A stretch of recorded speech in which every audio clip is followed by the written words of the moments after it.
Welcome to this week's podcast episode. I brought on Kevin Crenshaw, also known as the Heart Guy. Welcome back, Kevin. This is your second time.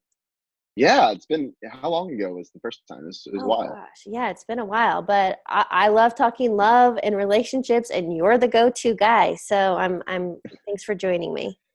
Yeah, thanks for having me. It's always fun. And it has been a while. So what have you been up to?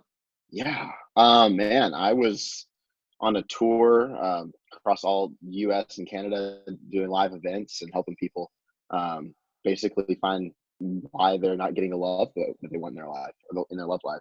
And I'm in the process of writing some books and creating a dating app, and my online stuff's blowing up and helping people there. So it's been fun. And for those that didn't listen to you before, give a little background. Where do you live and how you got into this? Yeah, so right now I'm in Santa Monica, California, but I got started about 7 years ago. My ex-fiance cheated on me and dumped me, and I held a loaded pistol in my mouth and almost took my life. And then the two relationships after her cheated on me, and I was like, whoa, well, maybe it's me.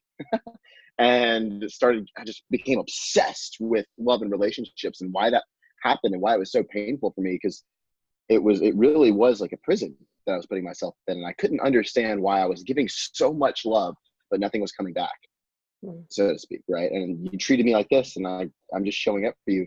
And what I found was I was giving them everything that I thought they needed, not what they actually needed, and was able to break some patterns in my own life of codependency and a few other things, and really find self-love. And as I started to change and shift, I was in the fitness industry, so all my coworkers saw it and noticed, all my really close friends, and I was able to help a friend save his marriage. And that's when I was like, whoa, I'm good at this. And just from the books I was reading and the work that I'd done on myself. And it took me 2 years after that to officially say that I'm doing this, that I'm a love coach as a career. And that was about 1.5 years ago. And it's just catapulted ever since. You said many key takeaways, but number one, you took 100% responsibility and stopped playing victim, and that you realized, okay, I'm the common denominator. What do I need to change? Mm-hmm. Well, yeah, I noticed, the girls weren't the cheating type. They had never cheated before. And it was like, how did that happen to where those type of situations kept following me around? And I was like, well, how am I showing up to cause this? And was able to do the work within myself. And then I really realized I wasn't giving them what they needed. And that's when I started learning more about love and relationships and human psychology. And that led me down the rabbit hole within myself to really work on becoming the one, not just finding the one. So question for you, because I got to write that down.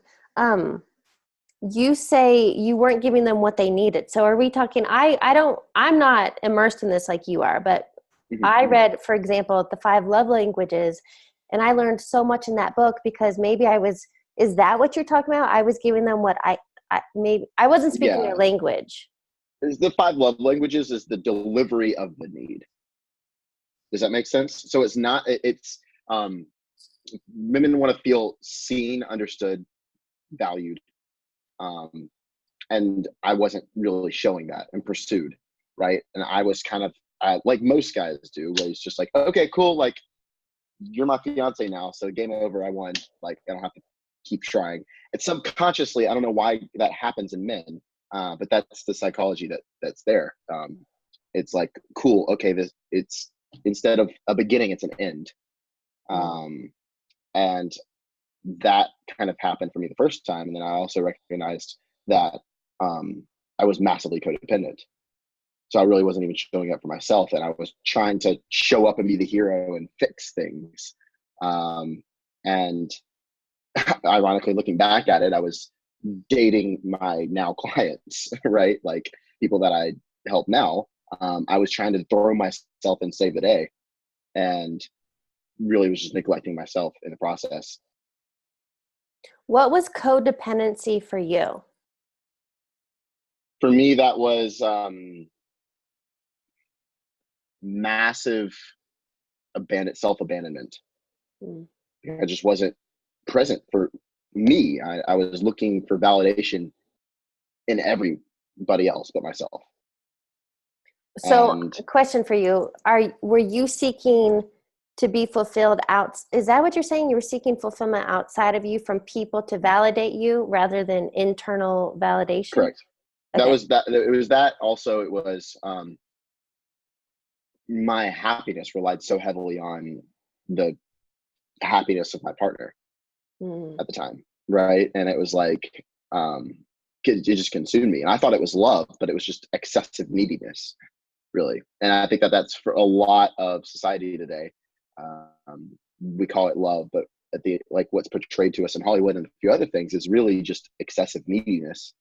And it, at the end of the day, isn't love. It's just looking, fill this void in me so that I can feel somewhat better about myself. Or we use love and relationships to get happiness instead of having happiness be the prerequisite to the relationship, right? And so and then also in the dating world too, right now, it's most people are coming at it guarded.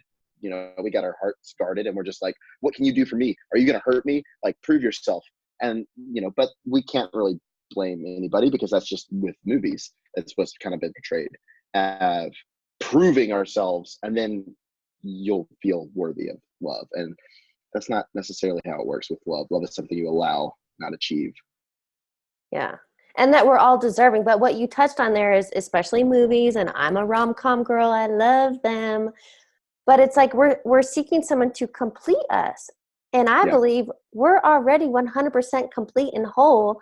I think of it, relationships as like a sundae. And so we're the ice cream sundae. And I believe the partner is like the sprinkles or the cherry on top. It's a lovely addition, but you're already whole. Right.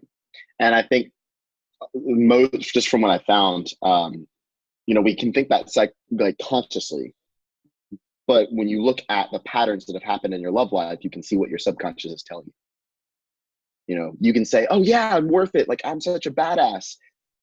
Well, what's happening in your love life? Because that's going to show me as a love coach what your subconscious is saying. So then how would you guide somebody? Are there steps, or what is the process to be self-aware and self-reflect and go, oh, wait a minute, it is these subconscious limiting beliefs or whatever. Where do I even begin? Well, first it's, what do you want? Most people come to me and they're like, I ask them, so what do you want for yourself right now? And they don't even know. They know what they don't want, but they don't really know what they want. And you can't just run away from what you don't want and expect to land where you do. Right.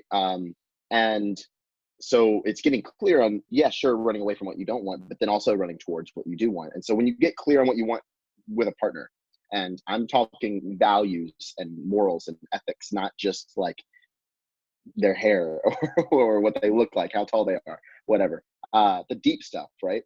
And then also get clear on the relationship. How does it feel to be around this person?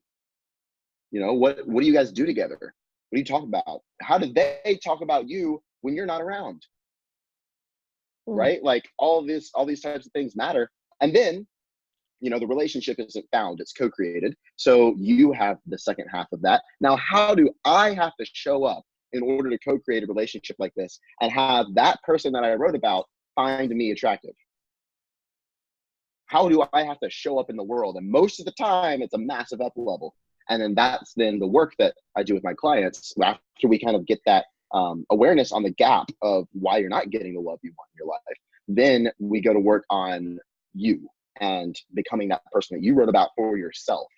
And a lot of that does start with forgiveness, because you know, we were born completely unconditionally loving beings, and we learn conditions on love and relationships and men and women and what it means to be myself and my self-worth based on our experiences or what was shown to us. So that was either our parents, that was anybody that pulled at our heartstrings, that was movies, or our experiences. And so because of these things that kind of shape these rules, whether it's true or false, it shape these rules and conditionings on our psyche that we then still play out now 10, 20, 30 years later.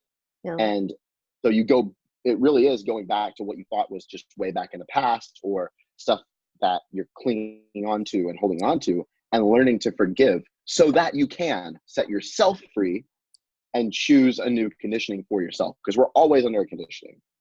But are you gonna choose it, or are you gonna still run something from when you were 5?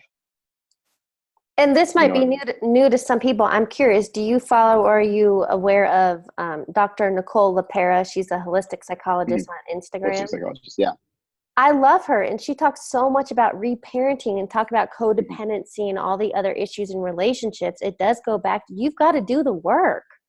Yeah, totally. And it's funny, like, inner child work and co-parenting is part of it, but it also is, forgiving your exes and doing the deep work within yourself to, because you have your inner child, but you also have your warrior in your stage and your royalty, right? Like you have all of these different sides of yourself, and that's emotional intelligence.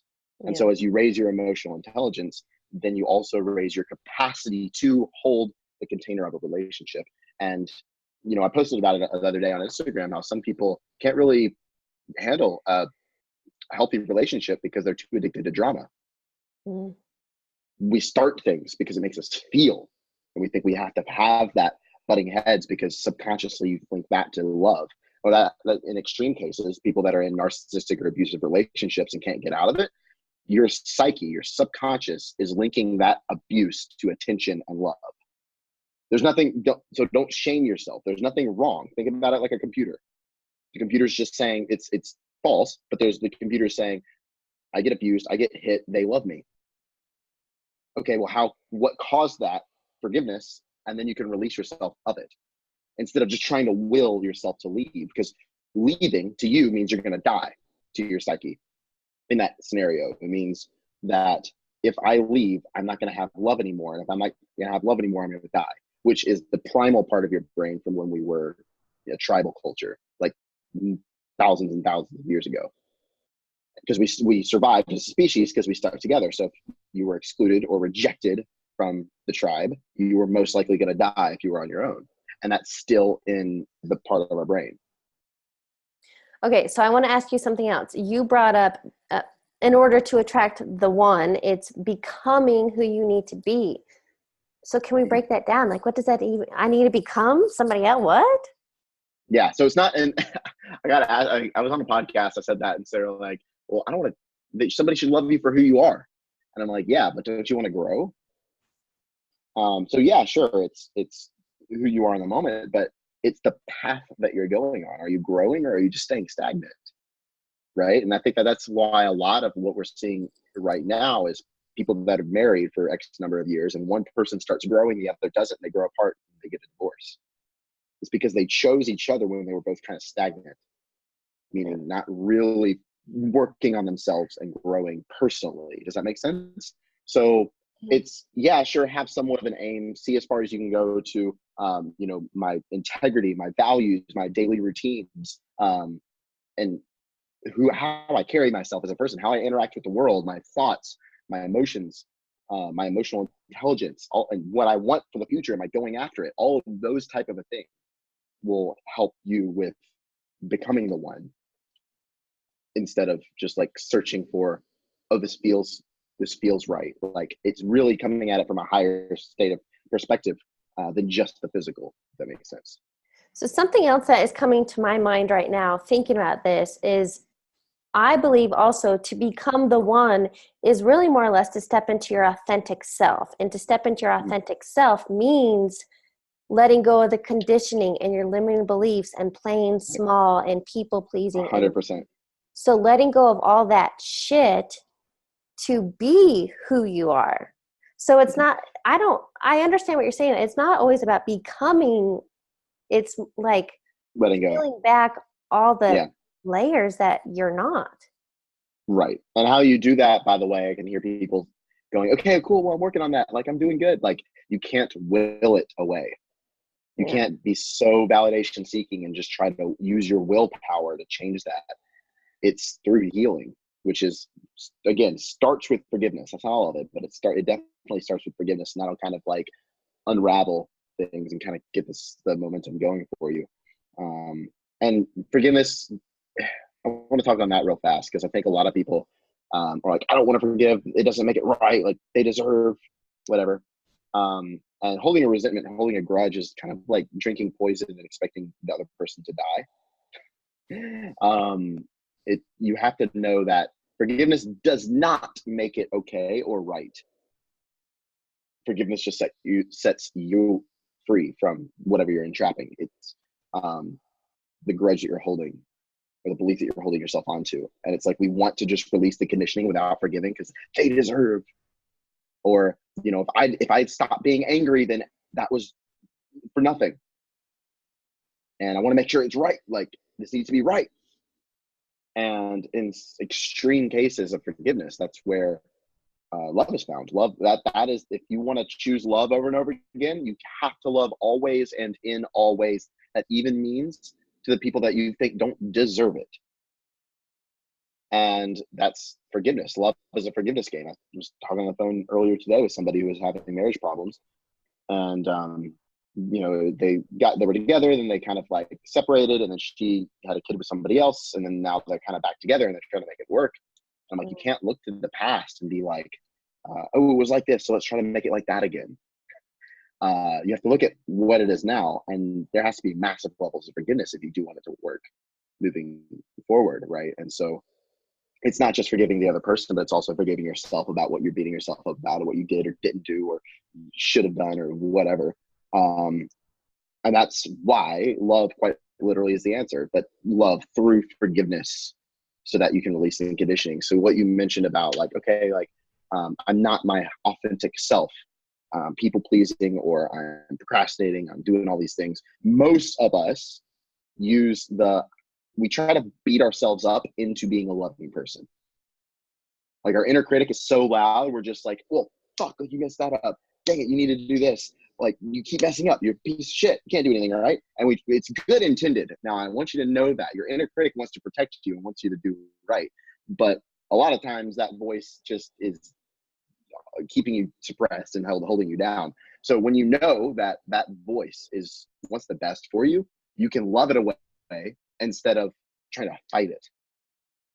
Which is, oh, thanks for trying to protect me, but you know what? Like, I'm going to accept where I'm at right now and choose to release that and move forward.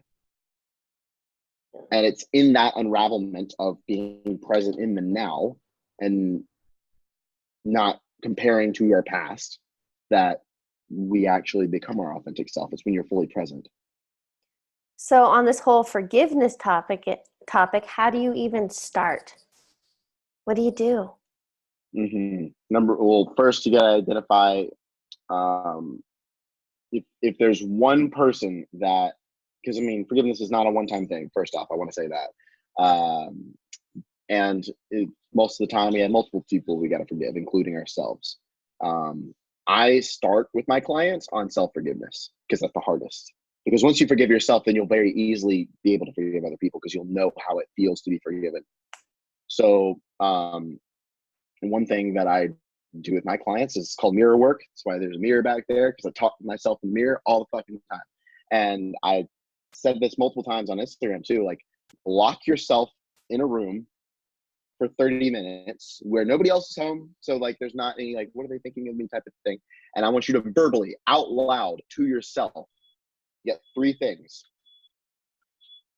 You're going to call yourself out on everything that's in your life that's not okay or that you're settling in. So just go on a rant. This needs to stop. This needs to stop. You're not working out. You're not holding your word. You got to keep that up. Like get that over with, whatever it is, and go on a rant with what is not in alignment in your life. Then you're going to repeat to yourself, I'm proud of you for showing up. I'm proud of you for even doing this. I'm proud of you for your heart and how you don't give up on yourself and how you're so resilient. The truth is, this is number 3. The truth is you are so incredible. The truth is you have the purest intentions, and you go on a rant with that. So you then, number 1, you're aligning, you're seeing the gap where you're not showing up as your authentic self, right? Then you're filling yourself up with love, with being proud of yourself, because a lot of confidence is just self-pride in a healthy dose, right? And so a lot of us with big hearts just don't tend to do that because we don't want to become like the people who are egotistical. But you have a pure heart, so you're not going to ever get yourself there. So it's filling yourself up with pride, and then speaking the truth is over and over and over again to yourself. In that, usually if that doesn't do it, you can also journal. But I think that you can journal a forgiveness letter to yourself and these type of things. But the reason why I have people do mirror work and why it's so impactful, and it's extremely uncomfortable, by the way, but it's so impactful because you're embodying it. You're not thinking about it. Current psychology is, in journaling especially, is the mind trying to trick the mind into being something different. The reason that your mind is the way it is with the conditionings that it has is because of an experience with emotion. So you have to use emotion, not thought, in order to free yourself. You have to feel it to heal it. So that means using your voice. If you have a problem speaking up, well, guess what? This is what you need to do. Right? And mirror work is extremely powerful just because you get to own your voice. You get to call yourself out and you face it, quite literally. And the eyes are the windows to the soul. So I want you to stare yourself in the eyes while you're doing this. A lot of times we think about that with other people, but when you're actually looking into you, you see everything, and you can cut through and pierce through to the truth. And that's when you'll set yourself free. That's the forgiveness part. You can repeat, I'm sorry for, I forgive you for, if that helps. But I know that I'm proud, this needs to stop, I'm proud of you for, and the truth is just as powerful. Yeah. You're right on the mirror work being totally uncomfortable, because I've done it and it's really fucking uncomfortable. But you're right. Your head is trying to keep you safe the whole time. But that's the whole point. If you want to heal, you have to try new things and get uncomfortable. And so that you're right. Mirror work is so powerful. So powerful. I think journaling is it's like if there's really cold water. Ever been to the pool and it's extremely cold and you just like inch yourself in, like you put your feet in, it's really cold, and then like 10 minutes later you're like up to your waist, and then 10 minutes later you're finally in. Mirror work is just jumping in. Yeah. It works. It takes some guts, right? But it definitely, you'll adjust faster. You'll get the results faster. Or same thing with a Band-Aid, right? You don't slowly pull, just yank. Yeah. Get it over with. Because journaling is like, okay, I'm going to open that door. I'm going to creak it open and slowly start to look into this, and then start to think a little bit differently. Which doesn't work for some people, yeah. And I still journal sometimes, occasionally. But most of the time when I need a brain dump, it's mirror work, and then I'll journal after with like the insights that I got. It's not just more trying to understand. Because that's part of why a lot of us are dealing with anxiety, depression, or we're just beating ourselves up, is because we're stuck in our heads. We're not moving, using our voice, right? So that's why a good thing to do is either dancing or working out, or quite literally just moving your body. If you are down, it's the last thing you're going to want to do, because you're going to want to stay comfortable. But whether it's breath work, using your voice and singing, whether it's moving your body, I call it kneading, Knead, like you're kneading dough. Knead out your psyche so that you can emote yourself and process whatever was keeping you in your head. And then once you're out of your head, you'll know the answer from that state. Powerful. Okay, so if there was one key takeaway from this conversation, what is it? Love always and in all ways. So love always, meaning not just when it's easy. In all ways, meaning maybe to you too. And not just to other people all the fucking time. Because love is a lot like breathing. There's the inhale and the exhale. There's the giving and the receiving. And a lot of times we just equate love, the saying love is a verb. It's a verb. It's also being receptive. You got to be receptive to love. So allowing yourself to receive compliments, allowing yourself to be grateful, allowing yourself to take a leap of faith with somebody and start a relationship. That's all love. And if we're breathing so shallow because we're so scared, of course you're going to have anxiety in terms of like your emotional tank of love, right? And most of the time, think about this, when you're anxious, people say, take a deep breath. You first inhale a lot, and then you exhale. So in the same way with your love life, you've got to massively receive. Now that could be from other people, or you could give it to yourself and receive a lot within yourself. then you'll be able to give to so much more people, and your cup is full, and out of the overflow I can then give. And then all the issues of codependency and all that other stuff fall away. Exactly. Yes. Once you start showing up for yourself and honoring, respecting yourself at a deeper level, all that goes away. And I just know that from experience. Yeah. Kevin, you're doing great work, and I love this stuff. I've asked you these questions before, but I think it's been like seriously a year plus. So I want to revisit a few rapid fire questions to see where you're at. Ooh, cool. The first one being, what is a quote or motto you now live by?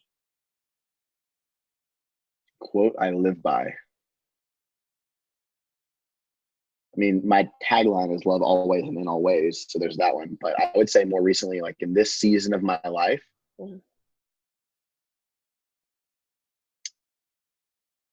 it's something, I mean, I haven't thought about it, but it's something along the lines of, what does Kevin need right now? Just massively showing up for myself. That's important. Mm-hmm. What book are you currently reading or highly recommend? So I'm reading two. Let me go get the first one. I have another one that's, I'm reading it on Kindle, and it's actually the hard copy's on the way. But this one, it's called Emotional Genius. It's a huge book, but it's basically a PhD in emotional intelligence. It's psychology and spirituality kind of combined on transmuting your emotions, especially the negative ones, and recognizing what they're there for and how they're there to serve you. It's absolutely insane and incredible. So it's definitely a high vocabulary in here. So, it's not like a skim read. But if you really want to dive deep into learning more about why you're sad, why you're angry, and what those emotions are there for, and how they can help you, and how you can actually use them in the healthy way and not let it use you, this book 100%. It's awesome. All right. The other one that I'm reading is what's the name of the book? I literally just started it. The Body Keeps Score. And it talks about healing trauma through your body, and how where your body actually holds trauma. So let's say that you have pain in your lower back, and it's not like you're walking around, you're doing your normal day, and it's not painful. But when somebody presses on your lower back, it's extremely painful. You recognize that it was painful because somebody pressed on your back, but your brain always knows that it's painful, even though it just suppresses it. And so in the same way, that could be in our organs, that could be in joints in our body. And a lot of that stuff is caused from trauma. And so it's healing through your physical body as you heal trauma. And that's something that I'm diving into right now. I love that stuff. And I've actually worked with an energy healer all about that, learning that, when I have the pains in my jaw or the knee or the foot, like there is a reason, that is a trigger. It's like a check engine light. Okay, what is the emotion? What's the trauma behind? And you have to, as you said earlier, you have to feel it to heal it. Right. Yeah, love it. Okay, final question. What advice would you give your younger self? I've been asked this question a lot recently, and I'm giving the same answer right now. It's that I wouldn't tell him anything. If I had the option to tell my younger self something, I wouldn't say anything, because he's exactly where he needs to be. And I can see the dots connected, and I can be like, wow, he's right on his path. I wouldn't want to change that. I wouldn't do it again, but I wouldn't want to change my life or where I'm at. I really don't have any regrets. But if I had, something to tell other people, younger people, or people that aren't as far along with self-love, I would say, what we talked about in here, really, like, use your body. If you're ever stuck in your head, you're starting to worry, need it out, get it out of your system, whether that's going to the gym or boxing, or whether that's like going out to the beach and getting in the water, whether that's using your voice and starting to sing, whether it's dancing. Use your body and be in the experience of life. It's not about, you can't think yourself and strategize yourself into feeling and into love. Love is something that is felt. It's not a strategy. Yeah. And that's the biggest thing. Great note to end on. Kevin, thank you again for joining us and sharing your story. Thank you so much. I appreciate it. It's been fun.